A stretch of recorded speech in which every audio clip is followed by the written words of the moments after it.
Asia Siowo! Witajcie! Dziś pokażę Wam, jak zrobić wielkanocny bukiet ze świeżych kwiatów.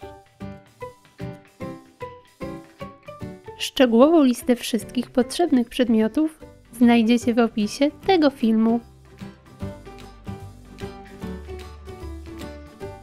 Do dużego wazonu wkładam mniejszy. Pomiędzy nimi układam warstwę sizalu. Następnie dodaję pisanki.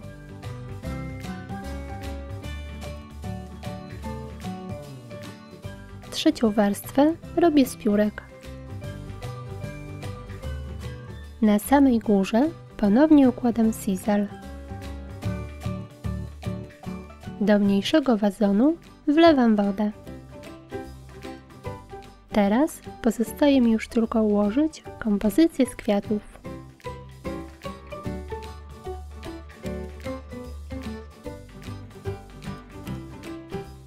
I gotowe! Taki bukiet będzie cieszył nasze oko nie tylko ze względu na piękne kwiaty, ale też oryginalną dekorację wazonu.